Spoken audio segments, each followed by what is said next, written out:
रोहतक स्थित Sun City Heights में देर रात बड़ा हादसा होने से टल गया। यहां 6 मंजिला इमारत में लगी लिफ्ट अचानक टूटकर नीचे की तरफ गिर गई। गनीमत रही कि फर्स्ट फ्लोर और ग्राउंड फ्लोर के बीच में लिफ्ट लॉक हो गई, जिसमें बैठे 14 लोगों की जान बाल बाल बच गई, जिनको मामूली चोटें भी आई हैं। सनसिटी में रहने वाले लोगों ने तत्काल फायर ब्रिगेड और पुलिस को सूचित किया। मौके पर पहुंचे कर्मचारियों ने 3 घंटे की मशक्कत के बाद दीवार तोड़कर लिफ्ट में फंसे हुए लोगों को बाहर निकाला। तब जाकर लोगों की सांस में सांस आई। लिफ्ट में फंसे अंतर्राष्ट्रीय खिलाड़ी अमित पंघाल के दोस्त बॉक्सर नितिन ने आबेती बताते हुए कहा कि जैसे ही ये घटना घटी, उन्हें एहसास हो गया था कि कोई बड़ी दुर्घटना होने वाली है, लेकिन गनीमत ये रही कि बड़ा हादसा होने से टल गया। लिफ्ट में फंसे कई लोगों को ज्यादा देर तक रहने के चलते हालत बिगड़ने लगी थी, लेकिन कई लोगों के साथ होने के कारण आपस में सभी लोग एक दूसरे को सांत्वना दे रहे थे। बहरहाल दुर्घटना के कारणों का अभी तक पता नहीं चल पाया है, लेकिन इतना जरूर है कि भविष्य में इस तरह की घटना ना घटे, इसके लिए प्रशासन ने सनसिटी के अधिकारियों को आगाह किया है। दूसरी ओर सनसिटी हाइट्स में फायर ऑफिसर के पद पर काम करने वाले सुरेंद्र का कहना है कि लिफ्ट में ज्यादा आदमियों के बैठने के चलते हादसा हो गया, जबकि सच्चाई ये है कि अगर लिफ्ट ओवरलोड होती है तो लिफ्ट के दरवाजे कभी बंद नहीं होते और वो चल नहीं पाती है। मेरा नाम सुरेंद्र है, मैं एज ए स्टेट मैनेजर यहाँ वर्किंग हूँ। सुरेंद्र जी, ये हादसा कैसे हुआ?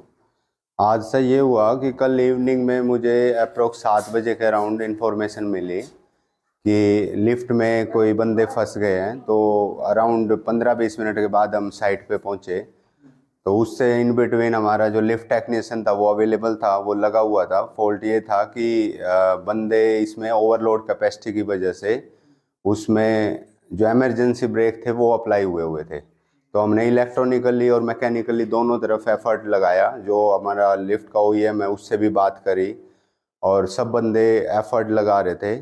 बट फाइनली ये हुआ कि एस्केप का जब कोई प्रोविज़न नहीं मिला, जब हमने इलेक्ट्रॉनिकली सब चीज़ें कर ली, मैकेनिकली ब्रेक रिलीज करवाने की कोशिश करी, तो उसके बाद फिर फाइनल यही हुआ कि कहीं ना कहीं से तोड़ के एस्केप करना पड़ेगा। तो वो रेस्क्यू किया, उसमें टाइम लगा बिकॉज जो पहले हम कॉन्फ्रेंस के थ्रू OEM से टच में थे, टेक्निकल जो बंदा अवेलेबल था उसने भी फुल ट्राई की, बट जो ओवरलोड कैपेसिटी की वजह से दिक्कत हुई तो वो सेफ्टी फीचर ही एक एप्लीकेबल हुआ। बिकॉज अगर मान लो इमरजेंसी ब्रेक डाउन नहीं होते, ब्रेक नहीं लगते, तो मेजर इंसिडेंट हो सकता था। अच्छा, एक चीज और जानना चाहेंगे, जो 6th फ्लोर से बता रहे कि फ्री फॉल हुआ, ये ग्राउंड फ्लोर और बेसमेंट के बीच में कैसे स्टक हुआ? नहीं, वो जब उसमें विद इन कुछ टाइम मिलता है, जब हमारा सेफ्टी फीचर उसमें एप्लीकेबल होता है, जैसे इमरजेंसी ब्रेक लगते हैं, तो वो तो as soon as possible break try करता है कि उसको अप्लाई करे। तो मैकेनिकल ब्रेक लगते हैं तो वो जो हमारा बेसमेंट का फ्लोर है उससे पहले वो ब्रेक अप्लाई हुआ और वो वहाँ सेफ रह सके बंदे। अगर वो ब्रेक अप्लाई नहीं होता तो फिर इंसिडेंट बड़ा हो सकता था। अच्छा, कोई मेंटेनेंस वगैरह की भी इस तरह की बात है कि टाइमली नहीं होता? नहीं, ये तो देखो, इसमें बंदा राउंड द क्लॉक साइट पे अवेलेबल रहता है, टेक्निकल बंदा। इसका एनुअल AMC थर्ड पार्टी को एलोकेट किया हुआ है, प्रॉपर मेंटेनेंस होती है।